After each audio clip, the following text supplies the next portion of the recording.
Catalyst, a person or thing that precipitates an event and triggers a vast increase in the rate of progress. Over the last 10 years, Spokane, Washington, and the Inland Empire have experienced a rate of growth that has never occurred in the past. As a native growing up in a family of developers, I have always been intrigued by our city and the people who are responsible for our growth. Up until now, there has never been a voice of progress and development. Catalyst. This is the place where you will meet all the players responsible for the growth and development of our beautiful cities and this region. This is not just another local podcast. This is the Catalyst. And I'm your host, Bruce Van Cott. All right, Spokane, welcome. This is Catalyst Podcast, Episode 5. I'm here with Keith Riddle from Synergy Properties and Y-List. And how many other ventures are you working with right now? I could go on forever. Thank you for having me. Yeah. How are you doing today? Doing great. Great. Yeah. Thanks for coming out. Appreciate it. Yeah, staying warm out there in this fun weather. There's always the acclimation period, you know? Like when the weather starts to change, you're not quite ready for it. You've lived here your whole life, and it still happens every year. It's the same way. It gets a little darker, gets a little colder, and you just have to you have to shift a little bit. Get used to it. So, what's this? So I heard the news you're having a new baby. Congratulations. I am. Do you know, boy or girl yet? It's a boy. It's a boy. Yeah. Lucky you. I know. We have a daughter. So I got a daughter who's 7, and having a kid at 40, man, it's a whole. What's it like, man? Well, I don't know. You're ready to go. I'm ready to go. You're prepared. I feel like this. Yeah, I feel like we're older, more mature. Absolutely. We learned on the first round. Yeah. But I'll tell you, it was an interesting story because me and my wife had, we got married and we said, hey, let's be married for a couple of years before we have a kid. Smart. And a couple of years or a year or so goes by. It's like, well, let's start trying to have a kid, and it was like, bam. Dude, trying was like a week or something. I can relate to that. I'm pregnant, and we had a beautiful daughter, and her name is Charlotte, but everybody calls her Charlie. And so life goes on. It's like, well, let's have a kid for a year or two before we maybe have another kid. And then there was like some issues, like it wasn't going to happen. It was like, well, 2 years went by. It's like I have a kid, and so it's like 3 years, 4 years. Pretty soon we're like, well, now we got to go talk to somebody or something, Yeah. So we had some fertility issues and some stuff, and basically came down to the point where the doctors were like, we don't really know how you had a kid. Like, wow, congratulations, be happy, and you're probably not going to have another one. And I probably took it better than my wife did a little bit, I was like, hey, let's be grateful for what we have. We're a good family, tight unit. And so we basically quit trying to have a kid like 2 years ago. And then she pulls me aside like in May of this year, and she says, hey, one of two things is happening right now. I'm either going into like early menopause or I'm pregnant. Well, I'm glad I'm like, wait a minute. I was like, there's a big difference between those two things, right? And it was like during the COVID kind of crisis, so it took us a while to get a doctor's appointment, but we went to the doctor and they're like, congratulations, it's a boy. Well, cheers to that, man. Hey, thank you. We gotta give a shout out to Brick West, our sponsor. You should hold best that up to beer in Spokane. Best beer in Spokane. I love this Nola's gonna hate us for that, but hey.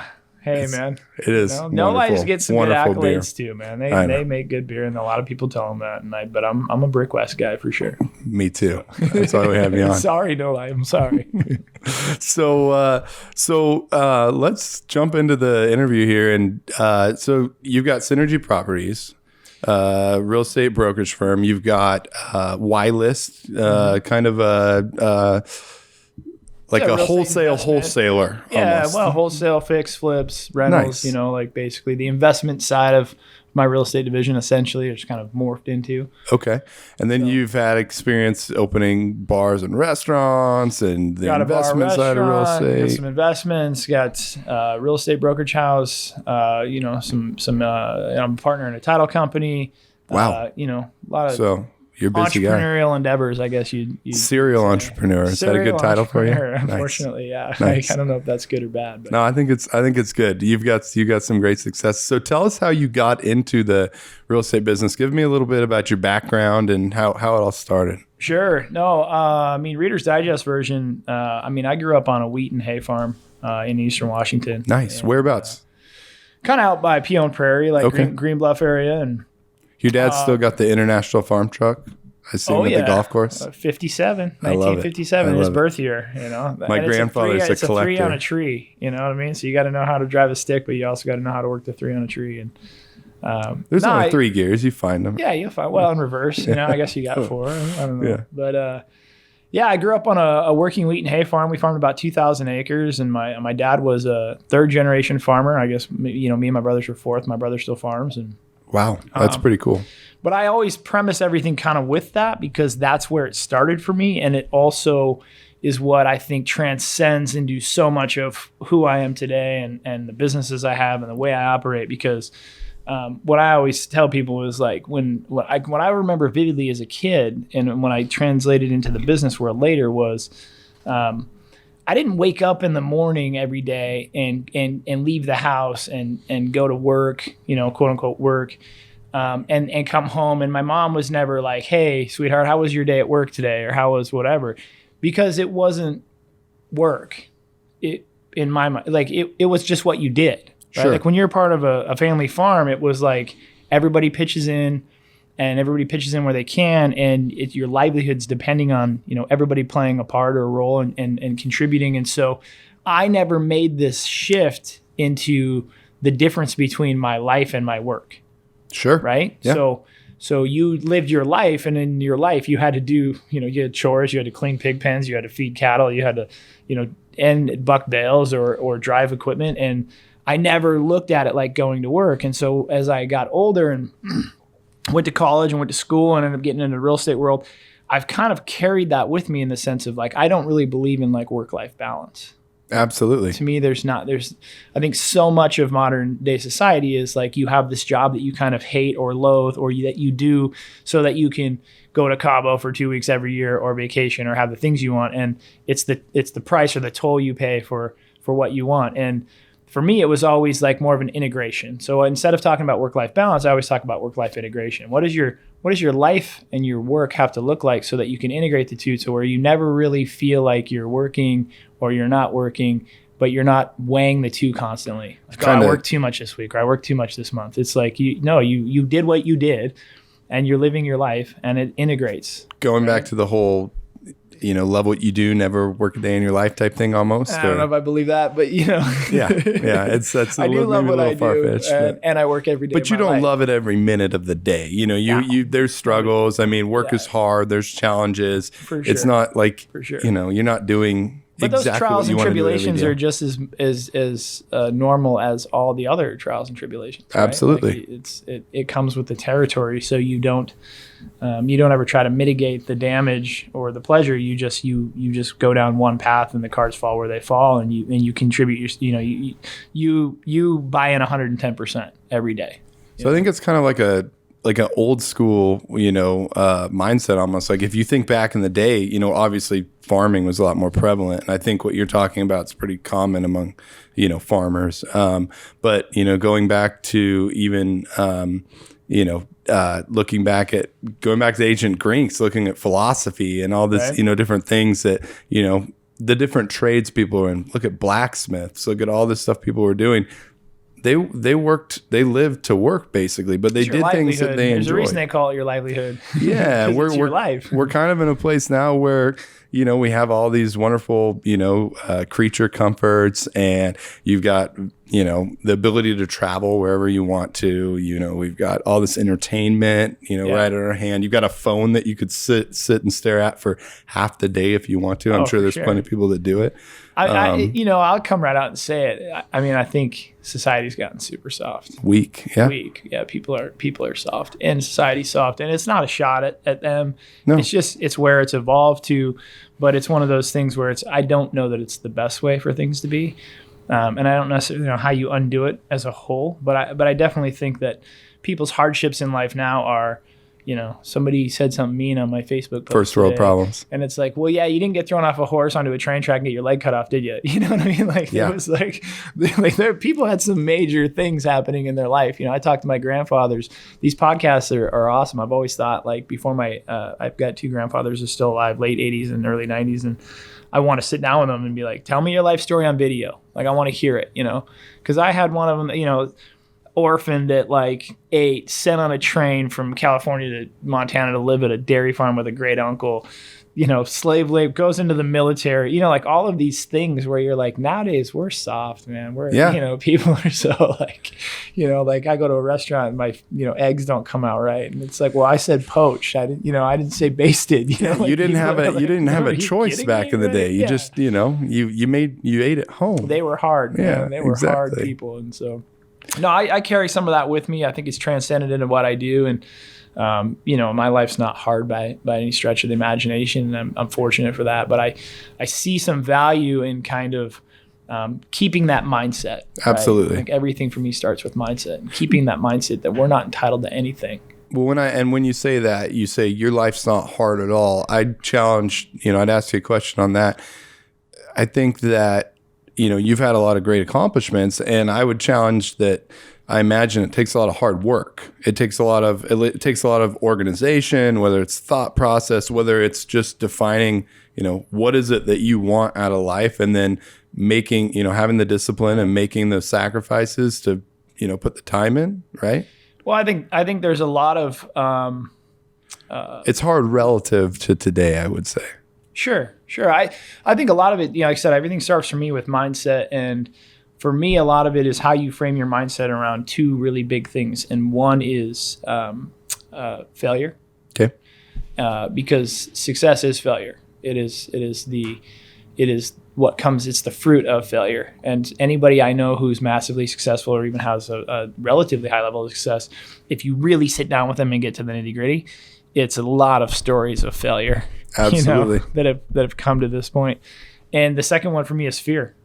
Like I think a lot about fear. And you brought up philosophy and like little tidbit or whatever. I went to a local college here in town, Gonzaga University, and I was a philosophy major.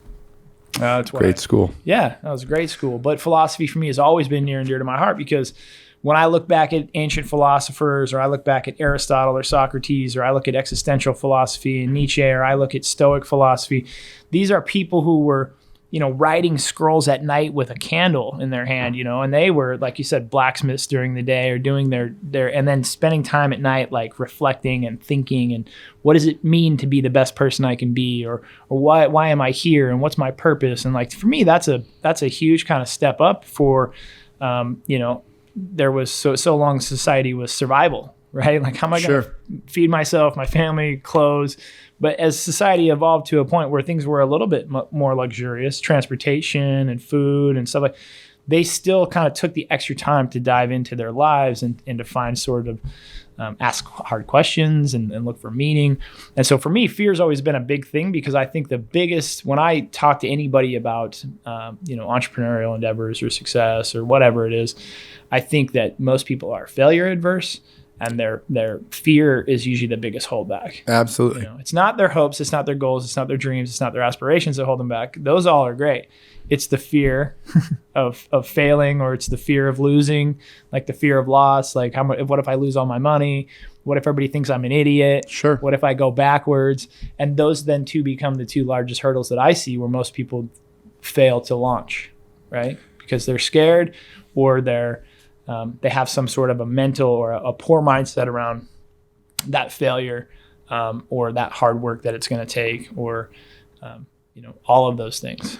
Well, so yeah, no, I totally agree with you. And I think, I went to Gonzaga as well. And my favorite part of philosophy was talking about the Greeks and talking about symposium, and, how they'd all sit around, and their version of us maybe going out to bro row back in the day and, getting hammered and hitting on chicks and all this fun stuff was sitting around drinking wine. Did any of that. I'm sure you didn't.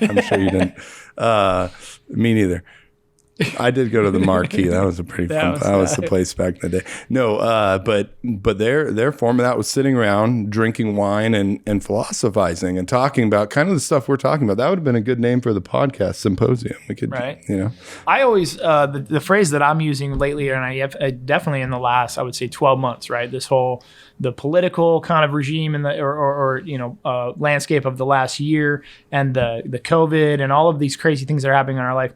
For me, the expression I use is town hall, right? Like a town hall type meeting, right? Sure. Like I experience myself as kind of a street philosopher, right? So to speak. Like we all kind of picture in our mind this, you think of philosophy or like these Zen Buddhists, like, you look at these images and it's like somebody meditating with their hands out in like a big green field, and it's like they're totally at peace and life is, and like more stoic philosophy to me is like, no, man, you're down at the local market, you're rubbing shoulders with people, you're talking about life's trials, tribulations, failures, Marcus disease. Aurelius. Right. I mean, it's like you don't get to escape reality to go be Zen. If the mindset about being Zen is to be Zen anywhere, right? Sure. Like in the middle of a Nazi internment camp or a concentration camp, can you find Zen there? Or do you need this like green field where no one's talking to you with your phones out, So for me, that's what I strive for. I strive to be, a little bit of light in the darkness, but I strive to live my life as an example of somebody who's going to work hard, play hard, but also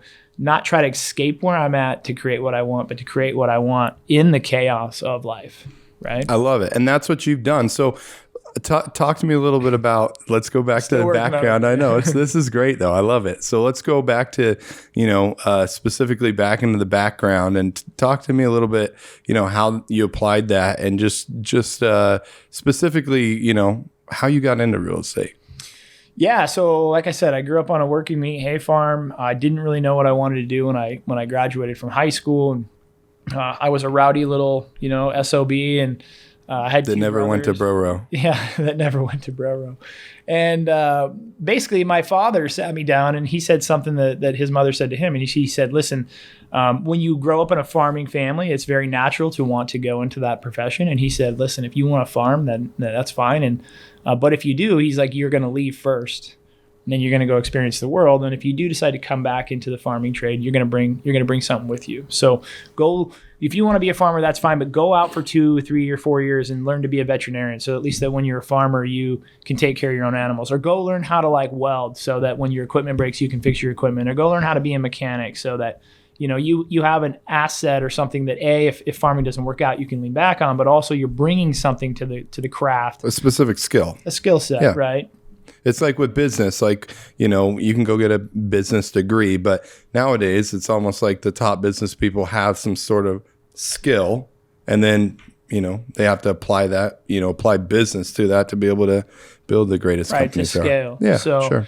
So he kind of sat me down, had that conversation, and I said, okay, well, I didn't know what I wanted to do. So I was looking around, and I said, well, I'm going to go learn how to wrench on things. I was kind of a motorhead. I liked how engines work and this and that. We had go-karts and motorcycles and stuff when we were kids. And so I went to a technical school in Phoenix, Arizona. I got a 2-year associate's type degree in automotive and diesel mechanics, and came back to Spokane chasing a girl, actually. Nice. And actually didn't go back to the farm right away. Went into wrenching. Into being a mechanic, and it didn't take long for me to realize that it was a good, respectable trade, and I liked it. But I didn't want to do it for the rest of my life. Sure. And, what was it? Was it the trade itself, or was it things about punching into a time clock? And I mean, like I said, I don't know that it was. I didn't really have any. It was probably more of the encouragement and advice of kind of the elders in the garage in the shop that I worked at. They, like some of the older guys, yeah, you see the writing on the wall. It's Monday morning at 6 a.m. I'm clocking in and I'm laying underneath a truck trying to drain some oil or something. But I had some mentorship from some older guys, and they were like, you're a smart kid, you're young, go do something. Go get some more school. Like, how important you don't that? want to do this for the next 40 years of your life. And at the time, I was like, well, yeah, sure I do, But I got further, I did it for about a year and a half. And then serendipitously, what really ended up happening is I was snowboarding with some buddies, and I busted my arm, and I kind of fell backwards, and it broke this really teeny small bone in your wrist called your scaphoid or your scaphoid or something. But it ended up basically putting me on a different trajectory where I had a cast on, and I couldn't work in the garage. My boss was like, hey, dude, I can't. It's too much. You're too much of a liability. Like, you can have a cast on and work here, but you slip by the dumpster, or it doesn't heal right. So he was like, see you later. Wow. So I went back to school just because I was like, well, what am I going to do? So I applied for some financial aid. I went to Eastern. And I went to Eastern for a couple of years, and I thought, well, if I can't work on engines and motors and this and that, I'll design them. So I declared a mechanical engineering major. Okay. Did that for a couple of years, and then transferred to GU because they had a little bit better school, and I had some good grades. So I transferred into GU. A little bit better school? Well, it was Sorry, I'm a bulldog through and through. Eastern had what was called an MET degree, mechanical engineering tech degree. So it was a 4-year degree, but it was an MET. And GU offered an ME, like a legitimate mechanical engineering degree. So Dayton's an Eastern guy over here. Yeah, nothing wrong. I love the Eags. Go Eags. They're killing it out in Cheney. It's blowing up out there. Well, and it was a lot different world when I went there. I can imagine. Yeah, decade and a half ago, maybe 2. But, sure. So I went to GU, and so this is all dovetails into how I got in real estate, right? So Reader's Digest version of this story. I'm going to GU. I'd already gone to a tech school from out of women's diesel mechanics. I'd already done a couple years at Eastern. I transferred into GU, and about that same time, a buddy of mine that I got into high school with had gotten out of the Navy, right? He did the whole thing, got out of high school, went to the Navy for 4 years, got out of the Navy. His father was in real estate, got into real estate. His name's Jake Siniscall. Shout out to Jake. But basically, we just reconnected. He came back into town. So I said, well, let's grab a beer or something. So we went to the Elk Tavern down in Browns Edition and had a beer. And while we were having a beer, I said, how's real estate? How's life? You liking it? He said, I love it. Real estate's the best thing ever. I make my own schedule. I'm my own boss. No one can tell me what to do. I'm making good money. And I was like, well, how much money are you making? Yeah, like, show me your paycheck. It's like the whole Wolf of Wall Street thing. Like, you show me your paycheck, I'll quit my job. I'll quit my job right now. Exactly. Well, and it was very much like that because I'm pressing him, right? It's like, well, how much money are you making? So he does this, right? He leans over, he pulls his wallet out, he puts a check face down, crosses across the table. I grab his check, I pull it up. It's for $18,000. It was the Wolf of Wall Street. It was totally the Wolf. It was like 18,300 or some change. Now, at this point in time, right, I'm going to GU, but like I'm still working on my family's farm in the summer, bucking bales. I'm working at a local restaurant or two, like bartending, waiting tables. I'm working in a ski shop here. Remember Lulu's? The old ski shop? Absolutely. Yeah. So I was tuning skis. So I'm working like 2-3 part-time jobs. I'm going to school. I got $500 in my name, right? Like I'm living till next Friday, and I'm just trying to get through school. So 18,000, I looked at it and I was like, excuse my French, but I'm like, where the fuck did you get this? Yeah. And he just shrugs all nonchalant. He's like, I just sold a house, and I'm like, I remember being like, one house. This is one house. Yeah. And he was like, well, yeah, and I'm like, how do I get in? Like, where do I sign up? What do I do? And, the rest is history. So I signed up summer between what would be my junior and senior year, study online at your own pace, 90 hours, got my real estate license, started hustling real estate with him, and really quickly knew that it was something that spoke to me. Like I enjoyed it. Same thing, like make your own schedule, you're your own boss. But also I just love the interaction with people. I love negotiating. I love the hustle. And at that point in time in my engineering career, I'm three years into an engineering degree, and it's like cubicle city. It's computer-aided drafting. It's like I'd done an internship. It was like rough. Yeah, same thing. Rough. Same kind of telltale story of I'm meeting these mechanics who are like, you don't want to do this your whole life. Simultaneously, I'm interning at an engineering firm, and these engineers are like old, miserable. They're gonna pick everything up you got going here. Living in a cubicle, and I'm like, on the mic. Yeah. You got your own sound effects going on. Sorry, but, no, it's fine. And so it was one of those things that when I fell into real estate, I fell in love with it. But then I walked into my counselor's office at Gonzaga, and I said, listen, I got credits from Eastern. I got credits from my tech school. Like count them up, like figure, like I'm walking. I'm on out, but I wanted a degree, something. Sure. Yeah. So they tally them up, and in engineering, you take enough math and physics that he's like, well, you can be a math major, you can be a physics major, or at Gonzaga, it's a Jesuit university, so you have to take a certain amount of theology and philosophy. Absolutely. Or you can be a philosophy major. I said, well, philosophy, that sounds cool. Sign me up. So I stacked an entire semester of nothing but philosophy, and I walked in May. So I sold real estate while I was in college for the last half of my senior year. I graduated in May, but by that point in time, I already kind of saw the writing on the wall. Absolutely, I just loved it. So that's awesome. So you got out of you graduated in Gonzaga what year? That would have been 2005. 2005. So the market's still hot. It's crushing it. I was at Gonzaga. I started in 2007. So it was like, in 2008, you're in this little microcosm, and I didn't pay attention to anything. I mean, we obviously at school, they talked about the market in business school. But just coming to school, this little microcosm, you're going out in the weekends partying, it's just college situation, right? So the market crashes. we didn't have any effect on us there, really, for the most part. You didn't know what was going on. Financial aid money still coming in. No, it's still good to go. Yeah, scholarships, athlete, all that stuff. So, but in your case, the market's hot, so you're getting to this like before the crash, which is wonderful. So, so you jumped out. Did you go work for a brokerage firm? Did you start your firm right off the bat? I started for a company in town called Exit Real Estate. Okay. I had a great mentor of mine. His name was Eric Peterson, and me and Jake kind of worked underneath Eric for about a period of a year or two. Okay. And just learned the craft, right? Like I just learned the craft. Like I learned how to work with investors. I learned the difference between like a lot of the stuff they don't teach you in school. Like maybe if you go to business school, but I never went to business school. I was an engineer or philosopher. High school. It's like really they don't. No, it's theoretical. So I'm learning about the economy and what plays into the economy and unemployment rates and interest rates and capitalization rates on investment property. Like this, so we learned that world for me, right? So I'm eating this stuff up and. Basically 2 years under Eric, working with Jake and hustling, made a ton of money in that boom there as a young guy. And then one day Eric says to me, he says, "Hey, my oldest son just had a kid. He's in the Marines and he's down in Southern California. Me and the wife were going to relocate. You want to buy me out?" So at that point in time, it's Eric, me, Jake, a few other agents, and a couple of admin. And we were running this little group or this little team at Keller Williams Realty. And so I said, okay, great. And so we cut a deal, and this is in 2008. Wow. Yeah, this is like January, February 2008. So you really you had your hands on the crystal ball. Yeah, no, I got my lunch ate on that one. But yes, and so then, like I said, the earlier conversation of failure comes into play in the sense of, so there I am, some hotshot, 26, 27-year-old kid, making six figures a year, hustling real estate, driving a BMW. I buy out my mentor, and life's just going to be, I'm going to be a millionaire and retired by 35. And the market goes, like.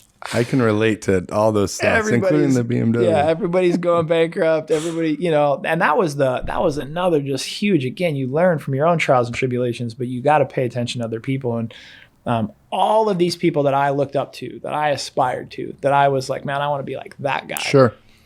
They had lake houses, they had boats, they had, nice, big, normal houses, they had investments. And all of a sudden I start watching the mighty fall. Like I start watching people in my office that are like, cars are getting repoed, going through divorces, houses are getting foreclosed on, lake properties are going bye-bye, boat no longer exists.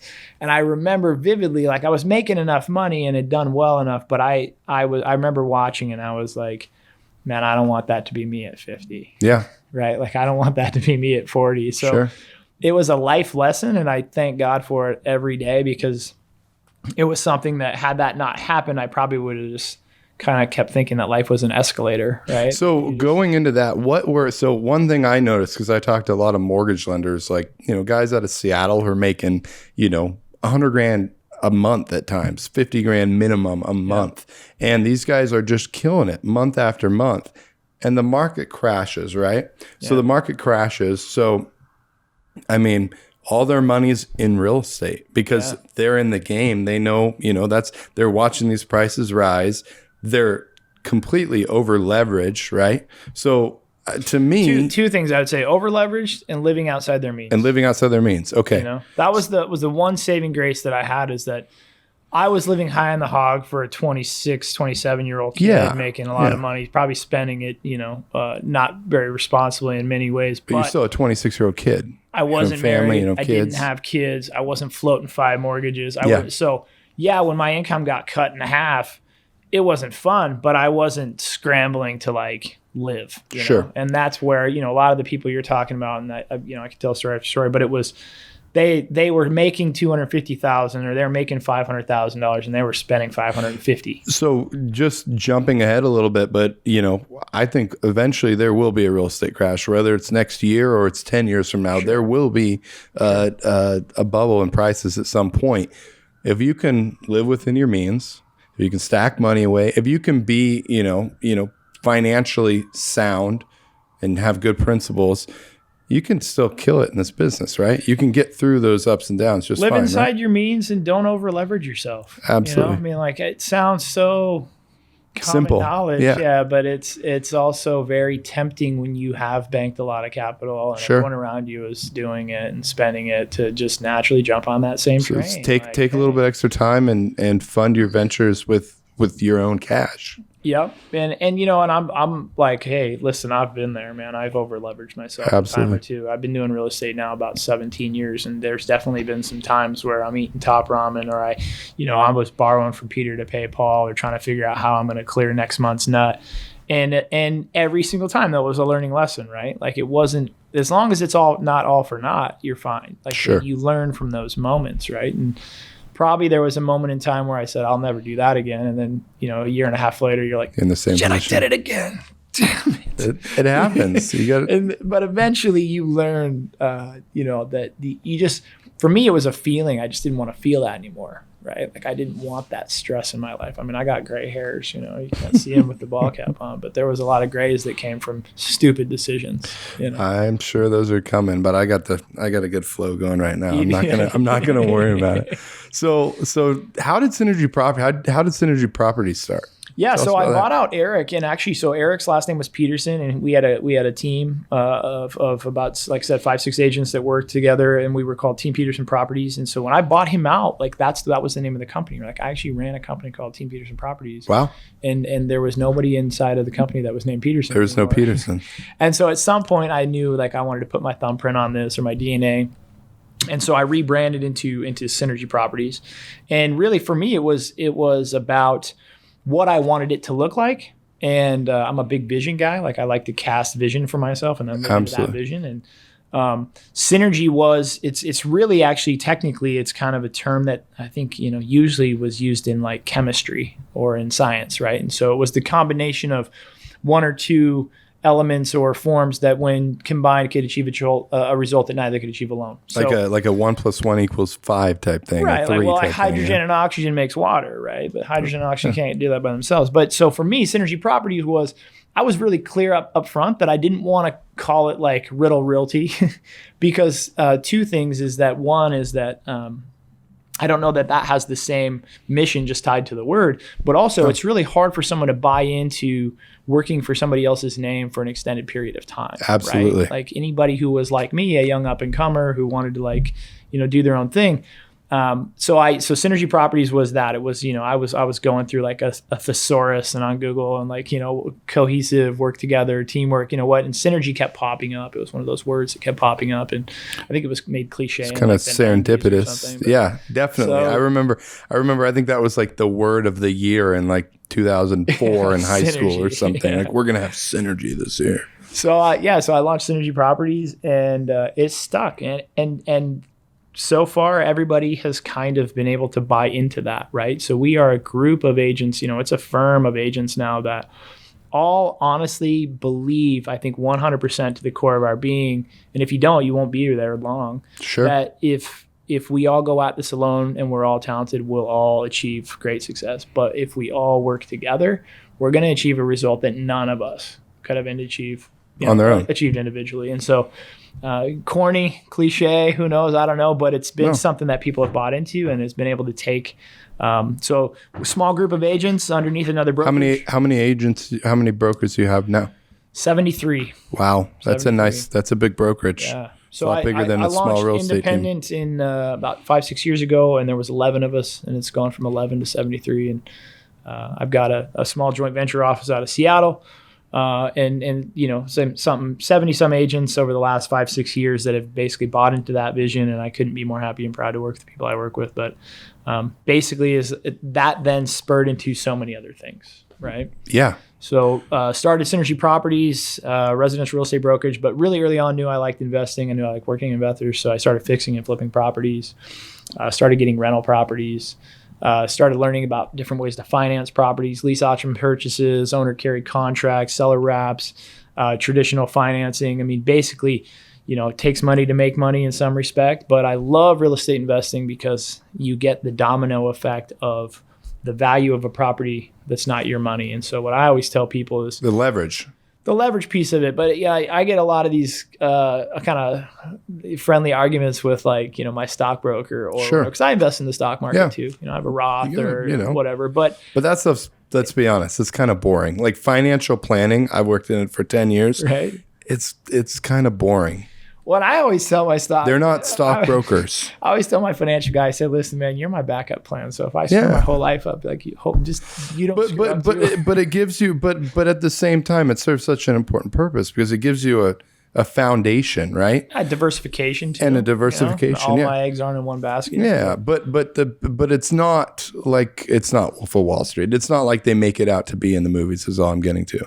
Where in real estate, you do get to have a little bit more fun and maybe going out and speculating a little bit. Well, you get like, so the biggest argument I make was like with real estate investing for me was like, let's say I have $20,000, right? I work my day job, I save 20 grand. I can take that $20,000 now I can go buy an investment property. Yes. Right. But let's say I buy, let's say, for example, I have $250,000 in the stock market and I get an 8% return. I get an 8% on my $250,000 that I have invested. Sure. I can take $20,000, go buy a $200,000 property. Now, if the market goes up 8%, I'm getting 8% on $200,000, but I only have $20,000 invested. Yeah. But my return is 8% of 200 because the value of the asset is 200. But in order for me to get that asset, I only spent 20 of my own money. And somebody's paying off. And somebody's paying down your principal balance and the market's appreciating. But it's that kind of quadfecta in my mind of investment. So quadfecta. So you've got capital appreciation. Yeah, so you got the property appreciating. You got somebody else paying down the mortgage. You got your return on investment on top of that. I got my initial investment, which is not the same. This is leverage. So you're using bank money. You're putting a down payment down, which is what, 20% at the most, maybe. Investment properties, yeah. You know, 20, owner 30%. Finance, you might be 10 if you find the right deal. You know, who knows? And then I got autonomy in my investments in the sense of, the stock market is somewhat limiting in the sense of you're investing in someone else's dream. But you're betting on yourself in this to an extent. Absolutely. If you're going to go out and make sure that construction gets done and really the value add. But really the fourth piece of that is tangibility for me. Sure. So it's the return on my investment. It's the market appreciation of that investment. It's that somebody else is paying the principal balance down of that investment. And then the very last one to me is something tangible in the sense of like, if I invest $50,000 right now in Amazon, that's great. But there's no guarantee to me or anybody else that Amazon's around in 10 years. Absolutely. I mean, it could go bye-bye and my money's gone and I have nothing. I got like an old piece of paper stock certificate. That's all I got. No, you don't even have that. You just got, a login and a password on your E-Trade account. Nothing. So for me, real estate was always like, even if the market, which took a huge dive in, like we said, 08, 09, even if it takes a dive again, you can't take the asset from me. Like the structure, the building, the 4-unit, the house, it still exists. It's still a real thing. I can touch it. I can feel it. I can, Now we're talking residential. People always need a place to live. Right. When home ownership becomes harder to obtain, generally rental values go up. So I'll go out on a limb here and I'll make a prediction, but this is maybe a conspiracy theory, but I think that let's hear it. The population of the planet is increasing almost exponentially. 6+ billion people on the face of the planet. Land is a fixed asset. Absolutely. They're not making any more. No. So you have a fixed supply. You have an ever increasing demand. I would go out on a limb to say that I think that in our lifetime, potentially maybe my kids' lifetimes, that property ownership as a whole will very likely not be attainable for most of the population. A conspiracy? I don't think that's a conspiracy. I think it's just math. I just don't see, if we all have these like kind of rags to riches stories in America, like coming from nothing and then building what you have.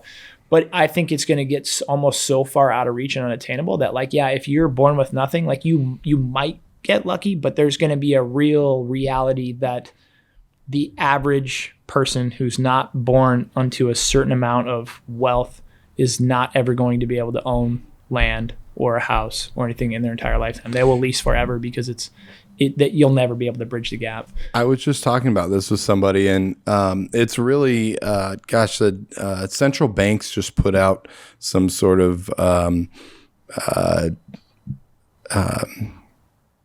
I can't think what I'm trying to say right now. Some sort of forum out that they were talking about, what the world's going to look like in 20 years from now. And they're talking about all these different products turning into services. And so, like, for instance, buying a home, it's a product you own. Now it's a service because you cannot afford, because it's unattainable. So now you can't afford to buy this house. So, you really got a small group of people who are going to own, in my opinion, all this real estate, and you're going to be leasing this at extremely high rates. You got inflation going up, so you can pay this much for your rent, but you're going to have, whether it's at 3% or maybe soon to be 5%, whatever those annual increases are in rents, and you're just not going to be able to own that. And we're already seeing that now with the prices going up so crazy. If you're in the market, you're killing it right now from an equity standpoint on paper. But for somebody who's not in the market to go out and, we're lucky here in Spokane, it's affordable. We go down to, Southern California, you go down to California, you go down to, just about anywhere in Oregon. Any major metro, New York City. It's ridiculous what you're going to spend to get something. And I think that you hit the nail on the head. You said a term, which is, when you get more into the complexities of real estate investment and you start to understand the market and how it moves in this, one of the things that a lot of times people make the mistake of is they think that the real estate market is driven by supply and demand, because almost every market is in some way, shape, or form driven by supply and demand. And real estate is, in fact, partially driven by supply and demand, right? So like right now we have all-time low inventory. Yeah. Sellers can kind of demand higher prices. There's a supply and demand aspect to it. But the word you said, and the biggest, leverage piece is affordable, right? So absolutely, real estate isn't driven as much by supply and demand as it is by affordability, meaning that when the average consumer who makes an average wage can no longer afford the average house, the affordability has started to come, well, I guess it's unaffordable, right? Has started to come to a place where that will actually affect the market, right? That will actually affect the market because they can't buy. And once the money is parked, or once people own property, if you're an investor and you maybe up front you spend a certain amount of money to buy an asset and then you turn it into an investment property and someone else is renting from you or leasing from you, the incentive for you to get rid of it is almost null and void, other than maybe you just want the cash someday or whatever. But if I have an asset that's getting paid off or gets completely paid off and cash flows for me, like, why would you ever get rid of it? Absolutely. Right? Like if I have a house that brings me $3,000 a month in mortgage, or in lease payments every month, and I own it free and clear, and it's just $3,000 to me every month, why would I sell a cash machine? I have zero incentive to sell a cash machine, and simultaneously, but people do it. Selling it to somebody who can afford it is great, but as soon as 80, 70, 90% of people can't afford it, now there's not a buyer anyway. So now it's or not as much of a buyer. So now I have this cash machine that's kicking me $3,000 a month every month, but simultaneously 85% of the population can't afford to acquire it from me anyway, because it's the value of it is increased. So is that today? No. Has that happened already? It's happening. It's happening in major metropolitan cities. It's happening all over. It's happening. Well, and we've seen 20% on house price increases year after year for the last 3 or 5 years. Yeah, I don't know that it's something that high, like that, but it's definitely. I read. I could be incorrect. I think across the country, like as a nation, right, we've seen 10% increase just this fiscal year. So, but in Spokane this year. Spokane, I don't want to quote bad numbers, but I would think you're probably sitting somewhere about 12%. Okay, but so annual appreciation. Look at vehicles from like 1950. People didn't lease. There wasn't a lease back in 1950. No, people bought their vehicles. Vehicle ownership compared to home ownership. Vehicle ownership was obtainable. People purchased cars from the car lot. They didn't, they might get a loan and make payments on it, but they at least were purchasing these because they could afford to put the down payment. And most people were buying these things for cash. And nowadays, if you look at the price of what a normal vehicle is, look at the percentage of vehicle ownership versus these people conversations leasing make it. me feel so old, man. I feel like a grandpa, because it's like I bought houses for less than what people buy cars for nowadays. Exactly. I bought houses for 50 grand, 40 grand, 60 grand. Yeah, they were not nice houses.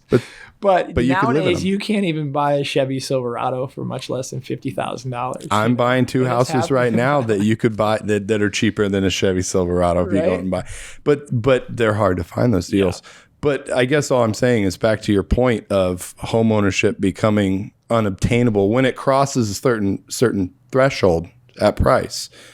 I think you're absolutely right. So we're getting a little ahead of ourselves, and we've only got about 20 minutes, so we got a lot to cover here. But going into, where the opportunities are, invest in land, invest in property. Yeah, I mean, I think real estate, like I said, for those 4 reasons, is the best investment that I've personally ever experienced or found, and that is easily obtainable today, that I can do over and over and over and replicate, right? Because it's a lot of people say I bought a stock at $3 and it went to 50. Great, now replicate that every week. Absolutely. That's not a skill that you pick things up along the way, that you build. It's almost like gambling with a little bit better hypothesis. So let's jump into Wireless. Tell us a little bit about this. We got a lot to cover here. So Wireless was a company that I started with a couple business partners going on 2-3 years ago. But nice. It's a little bit of play on words, right? Sure. So it's Wireless is why sell your house traditionally when you can sell it for cash today. And what we realize is that and a lot of people, when they think of cash home buyers, they think of all these signs that they've seen in the yard that say signs. We buy houses fast, we for buy cash, crack houses, or we buy ugly houses, right? And there's definitely a dynamic of that comes into play. But with the real estate market being as good as it has been in the last few years, we're not in a foreclosure crisis. We're not in a short. People are not necessarily selling their houses because they're like about to get foreclosed on tomorrow. But what we realized was there was I think that the traditional real estate industry services clients in a very good way to maximize their dollar. So as a real estate agent, I a lot of times sit down with a client like yourself and I say, hey, listen, we're going to put your house on the market for this price. If we price it competitively, we might get a bidding war, we might get it bid up. But here's the 2 or 3 things that I would recommend you do prior to putting your house on the market so we maximize your dollars. And here's about how long it'll take, and here's about what you'll net. And what the real estate industry has never really done is given the consumer too many other options. Absolutely. And so what we did is we said, well, let's give somebody else the option of kind of like having a HELOC or a home equity line of credit on your house, right? If you buy a house for $200 and over a period of years pay it down to $150, but it's appreciated to $250, you have this trapped kind of equity in your house, right? And so to tap that, you would go to a bank and try to get a loan on that or whatever. So what we find a lot of times when people go to sell a house is that I would sit down and consult with someone and say, listen, you need to spend $5,000 in 2 months to do these 3 things and they don't have the money ready. And maybe they don't have the money, but what we're finding anymore is that it's convenience, right? Sure. Like today's society is conveniently driven. So I know that I can get a ride home cheaper than an Uber. Absolutely. But I get on Uber because it's a touch of my phone, it takes a click, and I don't care that I'm paying $17 when maybe I could pay a local taxi cab company $12, or when I could call it because it's not as convenient.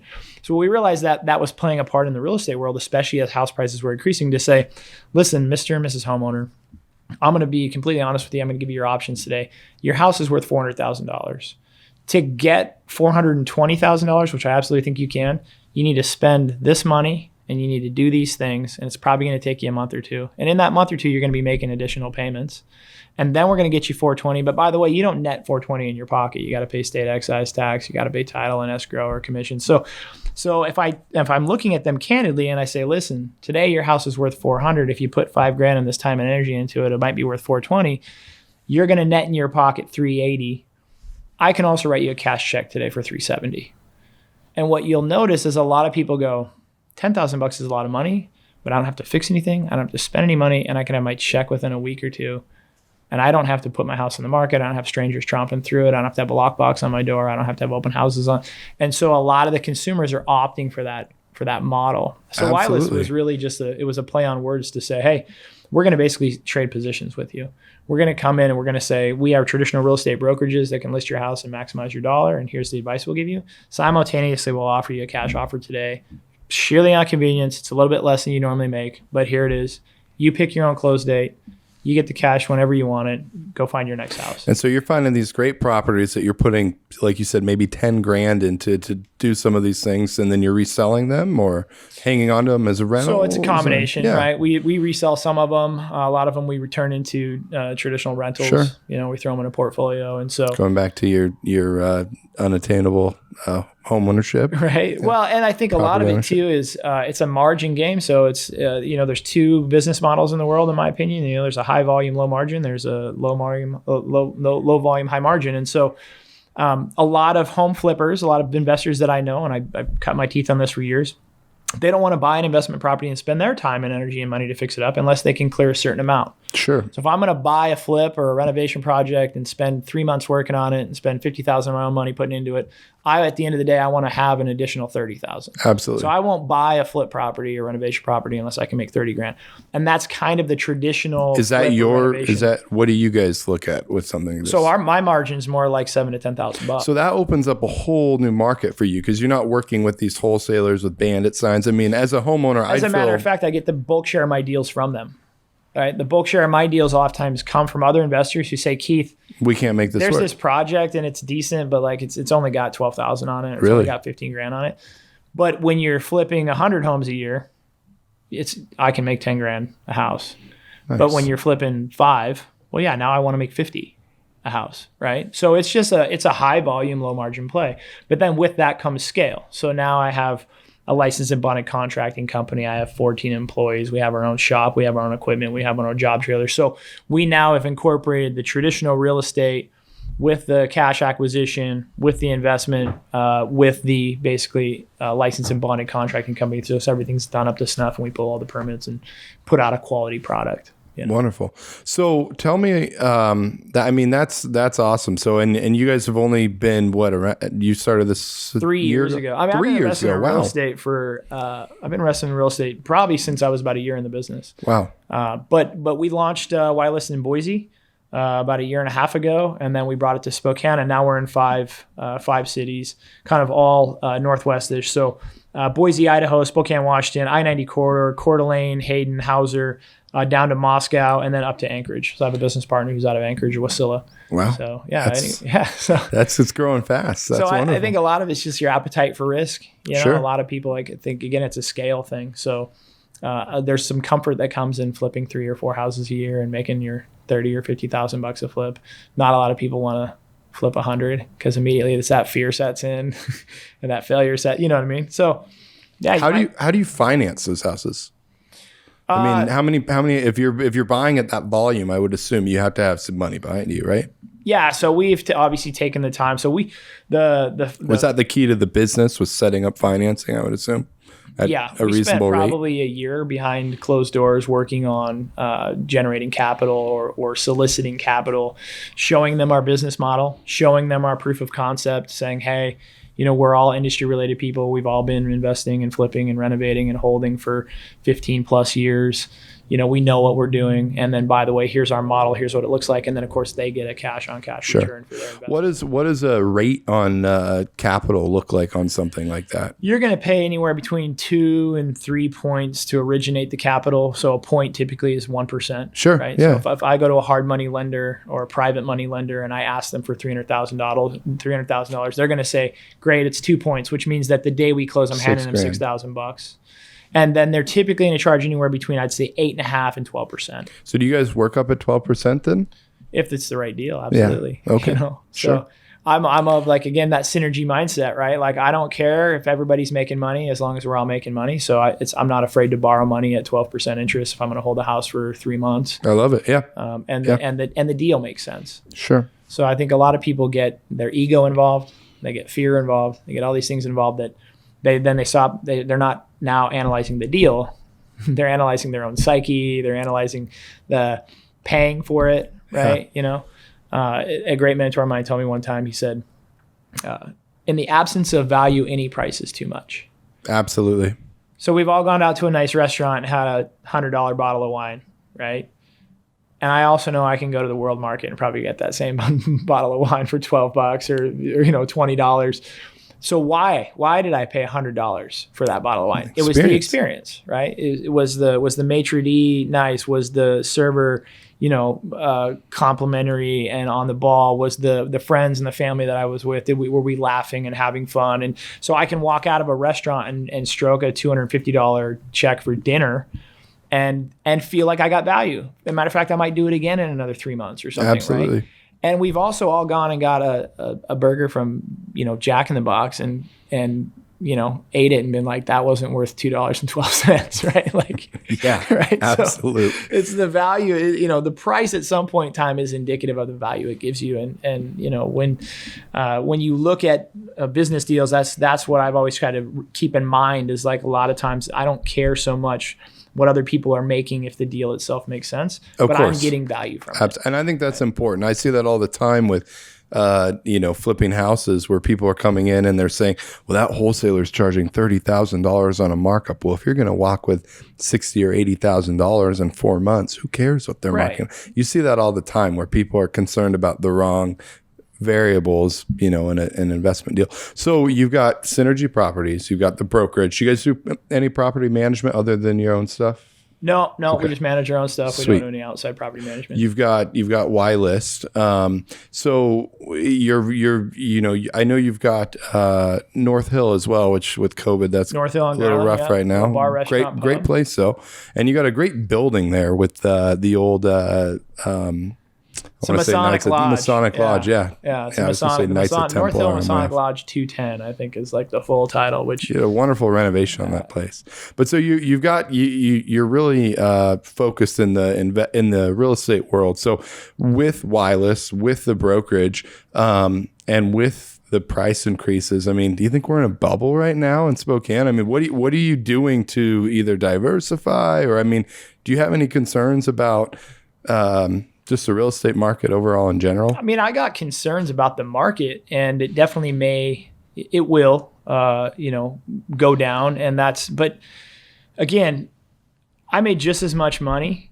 I got my lunch ate a little while, but I made just as much money between 2008 and 2010 as I made in 2005, 6, 7, when the market was increasing. And it's just about how you're playing the game. And fundamentals, right? You have to shift, right? So the way I'm a sports guy, so the analogies I make is like, and I love the Seahawks, but I'm saying like if you have a quarterback like Russell Wilson and you have a receiver squad, then like you're going to set your game plan around passing. Absolutely. Right? Double down on what you're strong on, if one of your lead receivers gets hurt, or tomorrow, next week, Russell goes down with an ankle injury, like you might now shift to the run game, right? Like you're going to play the game that you need to play to win, right? And so there was a time and a place where we were focused on traditional residential resale. There's a time and a place where you can focus on new construction, right? Like new construction definitely has its place in the game. There's a time and a place where you can focus on renovations or rehab. Value add. There's a time and a place where maybe you focus on short sales or foreclosures, or starting to do, weekend seminars about how to not go into foreclosure, or how to,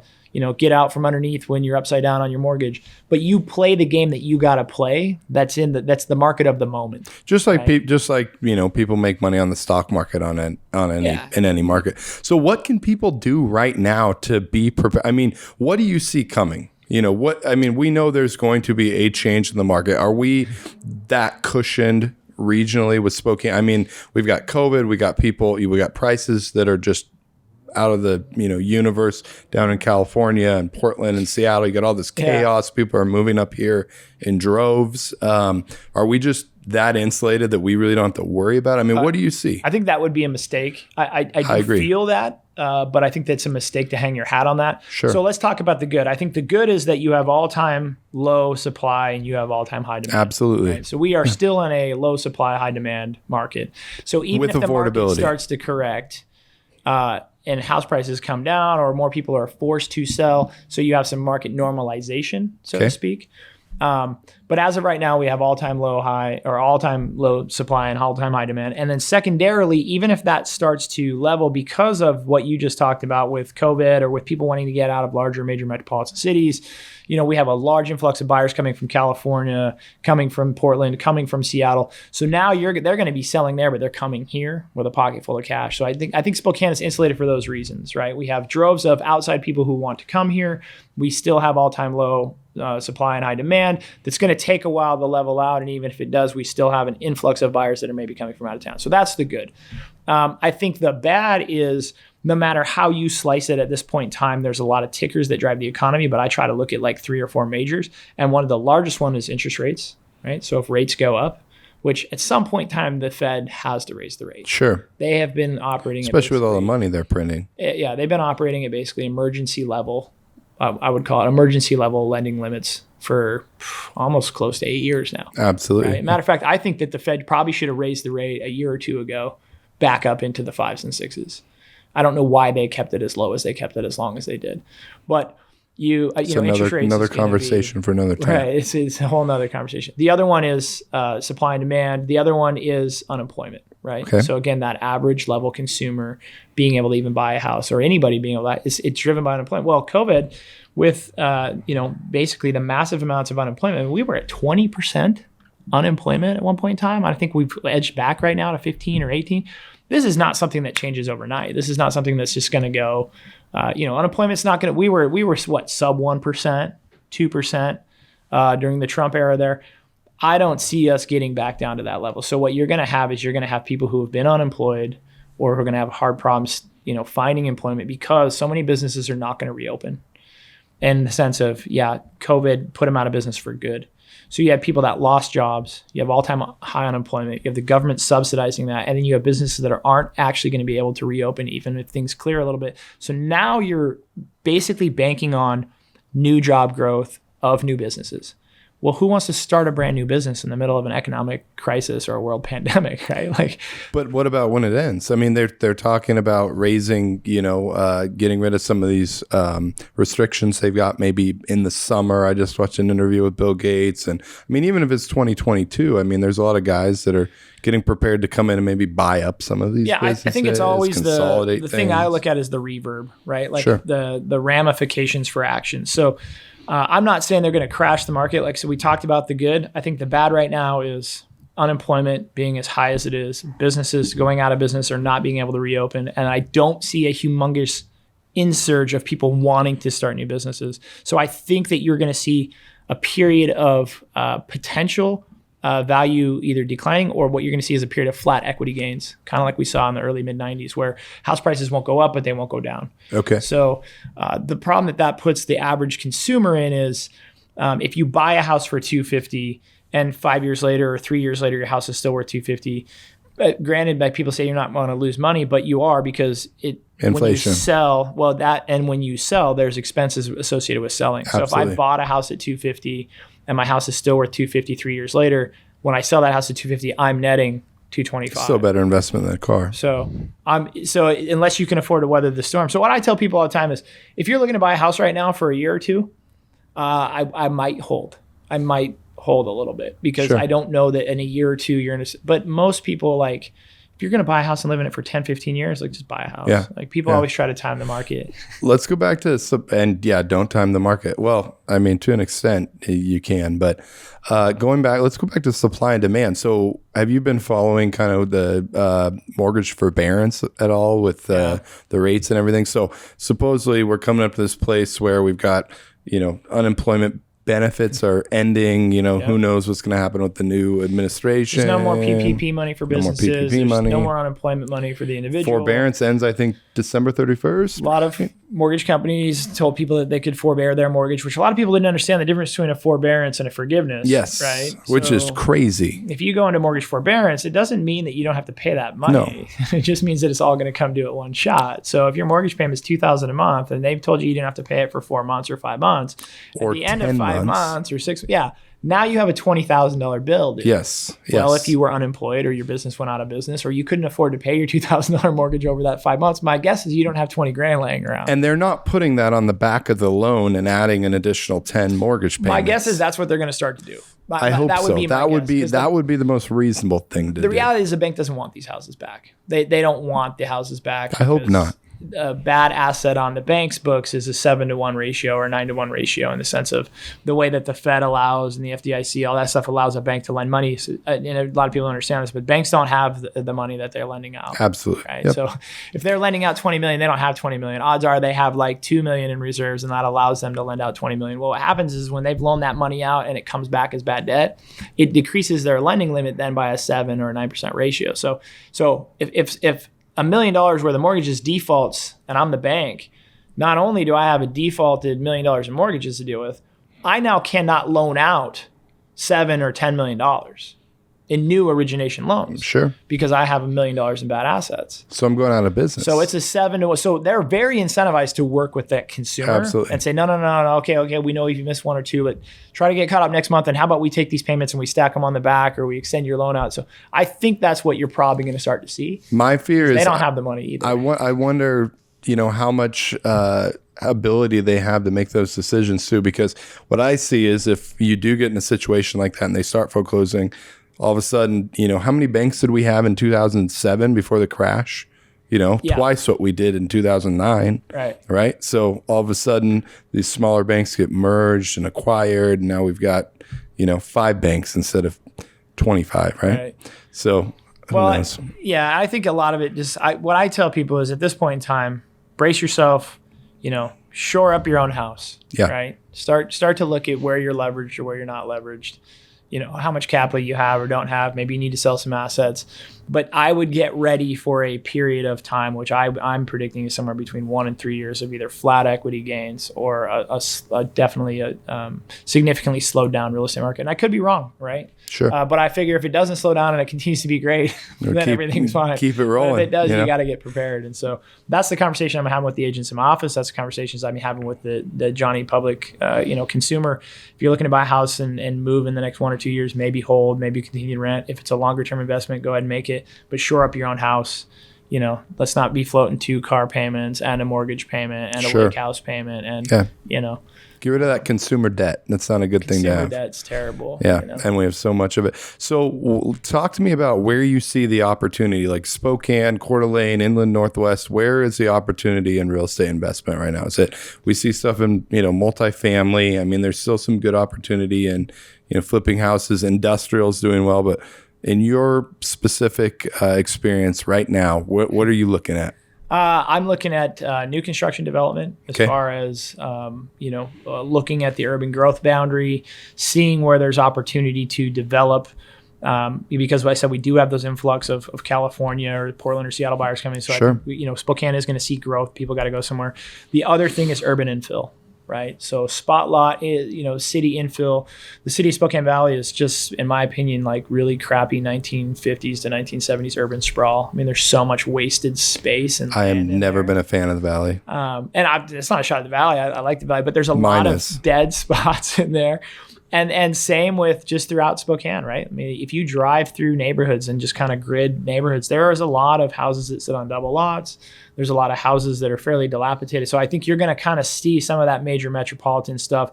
Like I said, I have a small joint venture office in Seattle, but they're knocking buildings down, right? They're literally buying $1.5 million house. Are our prices high enough yet to do much of that? I don't know that our prices match their prices, but it also our houses aren't $500,000, sure. $1.5 million. Sure. So, but yeah, the cost to buy to build is so expensive. or a $300,000 house and demo it, if I can put 6 units there or 8 units there.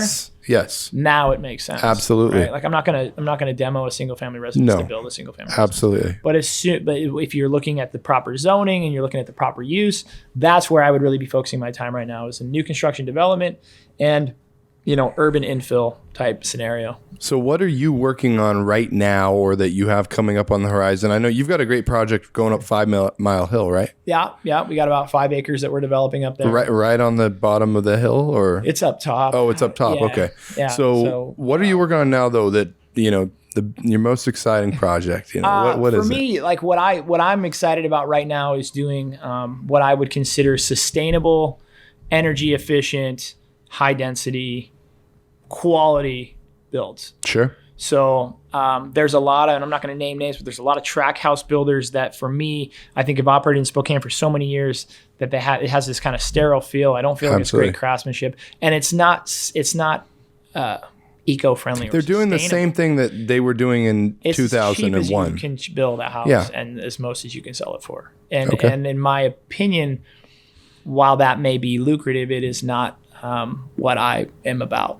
And so I'd rather spend a little bit more to create a product or a development or a neighborhood that is cool or fun or family friendly or organic gardens that local people can use, or sustained development or energy efficient or wind or solar. Like there's a lot of geothermal. There's all these different cool technologies that are coming into play that Spokane is a pretty conservative, I'd say we're a little late to adopt a lot. So I'm kind of researching right now a lot of stuff in Sweden.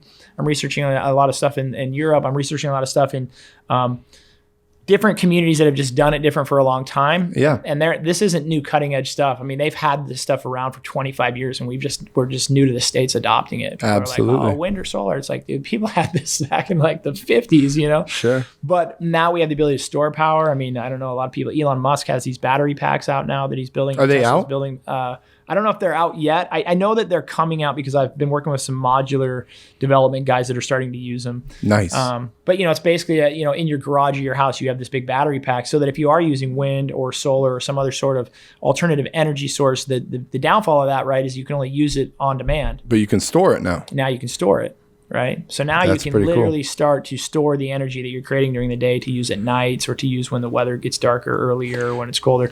And so I think when you start to incorporate a lot of that kind of stuff, to me, that's what I'm about. So it's the projects that I'm working on will all have like little flares of that kind of stuff. So I've noticed like we've had some wonderful guests on the podcast, and one of our guests, Joel Tampion, they've done some cool stuff. Yeah. And they're, with their developments, what I've noticed, and with like what you're talking about right now is, the younger guys our age are out doing stuff. What I see, I don't know if I'm I'm 40. I don't know if I'm that young, but hey, we're young. We're young. 45 or younger in the development world. That's because Spokane, like development's like 55 plus right now, and then there's a big gap down to maybe 40, right? In my opinion. Yeah, I don't it's know. hard to have the capital, the resources to develop land when you're in your 20s. Right? Absolutely. And there's a lot of old money in Spokane and guys that did it back in the, 70s and 80s that were 40, 50 years old then. Right. And they're still own all, Harlan Douglas, when's the last time he sold a property, right? So, but going back to, guys our age that are, doing this stuff, what I love and what I'm seeing is, like these ideas that you're talking about, they didn't fly back in the day. I mean, we have plenty of our slumlords, right? And then we've got the builders like you're talking about. But I feel what I love talking to guys like you is this whole concept of like, and maybe I'm wrong, maybe it is completely selfish. I don't think so. But I think that you have a little bit more, you want to see your impact on the community be very positive. You don't want to build something that's going to be ugly or going to be a net. You want to have a net positive on the community with what you're building, something that's going to be sustainable, that's going to last, that's going to bring people in. You might spend a little bit more money to do that right now, like you talked about, bringing value. But that's something I love seeing about that. But do you think Spokane's ready now? I mean, to me, it seems like those guys are getting old and they're moving out. I mean, are we ready? The first guy through the wall always gets bloody. Sure. Know? Like, I don't know that it's going to be glamorous or easy up front, and I don't know that it's necessarily ready. I think it's close, but you're doing it anyway. Yeah, because what else are you going to do? I don't want to, you're not going to put your name on something like that. My office in the old Masonic Lodge. Yeah. Right? Like, I got floating trolleys that move on steel. Like, way overkill. Sure. Right? Like, not necessary. Sure. Like, that might be a theme in my life. Like, my epitaph will read like Keith Riddle, like, not necessary. Right? Like, so to me, that it kind of comes with like, I don't want to lose.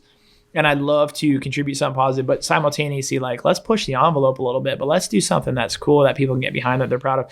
And at the end of the day, if I make 20% less money or 15, but I'm talking to my grandkids and they're like, that was some cool shit. And it was fun. And it was fun. Cool. And it wasn't just to make money. And you were learning and you were, and you're moving the ball forward. Because I think, like I said, it's like anything, but when you see inspiring people or motivating people or people out there that are banging around, that are willing to take risks, that are willing to put themselves out on the line for betterment of everybody. Exactly. Then it inspires other people to do the same. Versus just making a buck. Right. Yeah. Because that's plenty of those guys are out there. It truly is. Victory. I don't want to be the guy in the nursing home with bazooka bucks and simultaneously everybody says that dude's an asshole.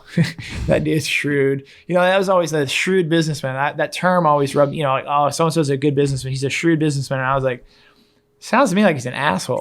Right? Yeah, what an asshole. Like, we're just gonna justify poor behavior because he made a lot of money. Like, we call him shrewd. Like, I was like, no.